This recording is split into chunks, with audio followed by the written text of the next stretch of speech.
Assalomu alaykum, barchaga xayrli kun azizlar. Boshlangan yangi kuningiz xayrli va go'zal o'tsin. Bugun men yana psixolog amaliyotchi Farxunda Alamzoda sizlar bilan birgaman. Azizlar, biz bugun eng muhim bo'lgan shukronalik kursimizni birinchi darsini ochiq deb e'lon qilamiz va Allohdan so'rab qolamiz. Buni bizga Allohim xayrli qilsin. Va shu qadamni qo'ygan barcha insonlarimizni hayotida mo'jiza yuz berishi albatta bu o'ziga bog'liq. Azizlar, shukronalik o'zi nima? Biz har doim shukrdamiz deb o'ylaymiz. Lekin shukur bilan shukur qilishning farqi bor. Ya'ni tildagi shukur u boshqa narsa. Yozib, qalban, ruhan his qilgan shukronalik u boshqa narsa.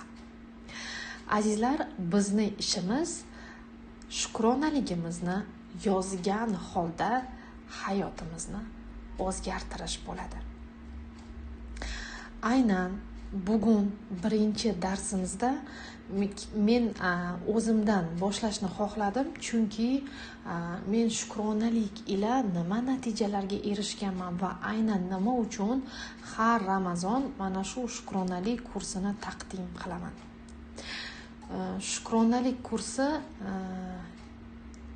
2000-yil men shukronalikni yozishni, ya'ni to'g'ri yozishni o'rganganman.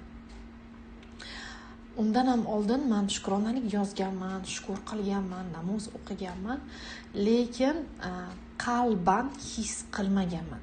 Shuning uchun ham men xohlagan hayot, men xohlagan orzu maqsadlar hayotimga kirib kelmagan. 2020-yildan keyin men bu narsani anglaganimdan keyin buni kuchli texnika ekanligini, barcha narsada qo'llasa mumkin bo'lishini, barcha narsani mana shu oddiy tuyulgan sehrli, mo'jizaviy shukronalik ila hayotingizga tortib olishingiz mumkinligini o'sha joyda anglaganman.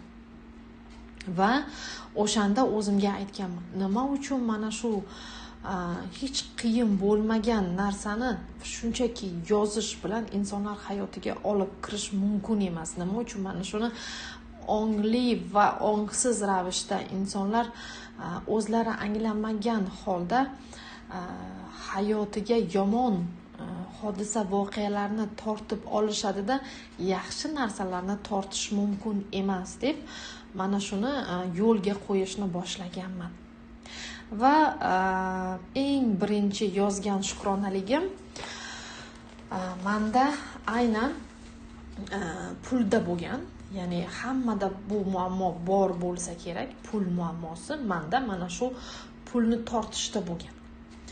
Men pul yo'q bo'lgan har oy $2000 pulimga shukur qilishni boshlaganman. Va pulga nisbatan shukronalik yozishni boshlaganman. Aslida u pul bo'lmagan meni hayotimda. O'sha har oy, chunki ongimda faqat $2000 siqqan bo'lganda, undan kattasini tasavvur qila olmagan bo'lganman. Shuning uchun ham $2000 uchun men shukronalik yozishni boshlab, hayotimda 1,5 oy ichida mana shu $2000 ni tortib olish qudratiga ega bo'lganman. Ya'ni Allohim bu yo'lni menga oson qilib ochib bergan va men juda ham oddiy $2000 ni tez, oson hayotimga tortib olganman. Ikkinchi jarayon bu munosabat. Ya'ni fikrimda hammadan har doim nafratlanib, o'zimni yolg'iz his qilardim. Ya'ni men yolg'izman, meni hech kim eshitmaydi, hammaga yordam beraman, menga qolganda hech kim menga yordam bermaydi degan fikrda har doim yurganman. Va mana shu menga yordam bermaydigan, hayolimdagi meni o'ylamaydigan, men keraksiz bo'lgan insonlarimni sevgan holda ularga shukronalik yozishni boshlaganimda ularni ham menga bo'lgan munosabati o'zgargan. Nimaga? Chunki men qalban ularga nisbatan o'zgarishni, to'g'ri fikrlashni o'rganganimdan keyingina u insonlarning munosabati menga nisbatan o'zgarishni boshlagan. Xo'p, bunaqa jarayonlar menda ko'p bo'lgan. Shuning uchun ham men bu narsa 100% ishlashiga ishongan holda o'zimni tajribamdan va mana shu 5 yilgacha kelgan mijozlarni ko'rgan holda natijalarini mana shu kursni bemalol 100% natija beradi deya olaman. Shunday ekan, jarayon qiyin bo'lishi mumkin. Sizni aqlingiz orqaga tortishi mumkin. Nima ham berardi? Hamma biladigan narsa-ku. Agar hamma bilsa zo'r bo'lardi. Chiqib ketsam-chi, shu darsni qilmasam-chi degan o'yinlarni qiladi. Aqlingizni o'yiniga kirib ketmagan holda ongli ravishda yuqori energiyada bo'lish uchun ham harakatni to'xtatmasligingiz kerak. Nima bo'lishidan qat'iy nazar, bu kursda ishtirok etayotgan jarayoningizda ko'tarilishlar bo'lishi mumkin. Ya'ni farzandingizni mazasi bo'lmay qolishi yoki vaqtingiz bo'lmay qolishi, atrof muhit sizga qarshilik qilishi, nimadir vaziyatlar dars qilishingizga xalaqit qilishi mumkin, lekin o'zingizga bitta vaqtni tanlang. Mayli xohlasangiz u tun bo'lsin, xohlasangiz u kun bo'lsin, farqi yo'q. Men hech qachon chegara qo'ymagan holda dars qilishlaringizga ruxsat berganman. Sizlarga ham, boshqa mijozlarga ham, o'zimga ham. Chunki chegara qo'ygan, dars qilish jarayonida chegara qo'ygan insonda stress holati yanada kuchayadi. Ya'ni ulgurmadim, men shuni vaqtida qila olmadim degan holat insonni yanada orqaga, ya'ni stress holatiga tushishiga sabab bo'lishi mumkin. Shuning uchun ham o'zingizga qulay bo'lgan vaqtda, dars vaqtida sizni hech kim bezovta qilmaydigan xonaga kirgan holda oldingizda bir bakal iliq bo'lgan suvni ho'plab dars jarayonlarini bajarib borasiz. Xo'p, azizlar, endi biz hozir sizlarga natija beradigan eng muhim bo'lgan birinchi amaliyotga o'tamiz. Men teoriyani ozgina tushuntiraman, keyin amaliyot beraman. Chunki amaliy psixologman o'zim va amaliyot juda ham tez ishlashini bilganim uchun ham insonlarda kimdadir stress holati bo'lishi mumkin, kimdadir depressiv, kimdadir nevrozda, kimnidir ko'ngli torda siqiladi va tezroq amaliy narsalar bersa edi degani uchun ham mana shularni hisobga olgan holda amaliyotga o'tamiz.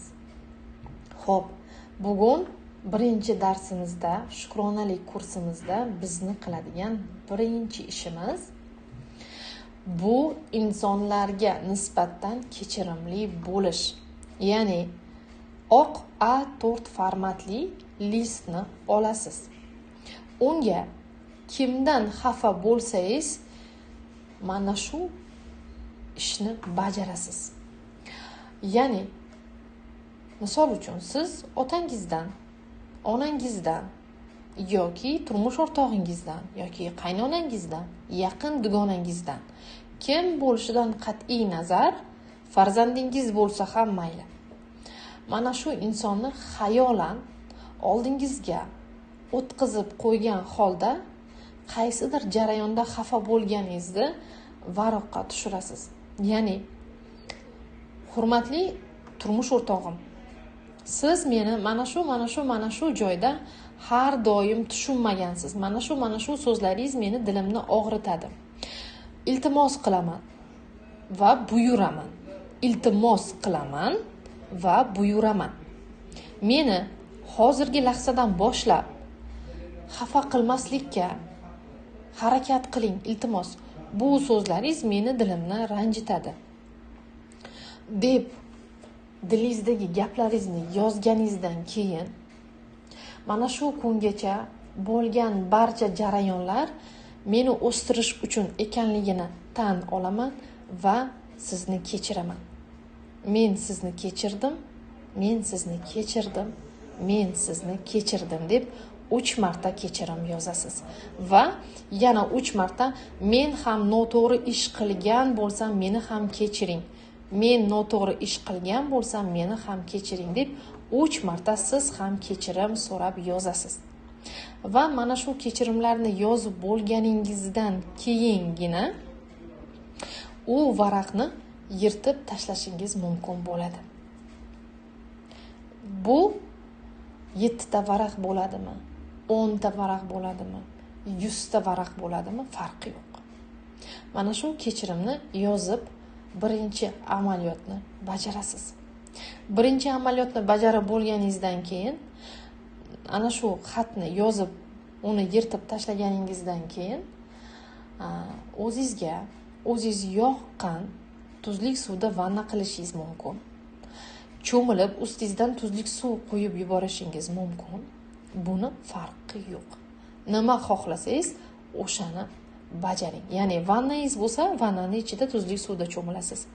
Vanna bo'lmasa, cho'milib ustingizdan tuzli suv qo'yib, yana ustingizdan toza suv qo'yib chiqib ketasiz. Azizlar, bizni birinchi darsimiz mana shu amaliyotdan iborat edi. Va yana bir narsa, 12 kun davomida biz har kuni 40 daqiqa piyoda yurishimiz kerak. Va sizlarga yana bir amaliyot, Secret filmini har kuni ko'rish 3 martadan 7 martagacha. Diqqat qiling, uni film sifatida ko'rmaysiz.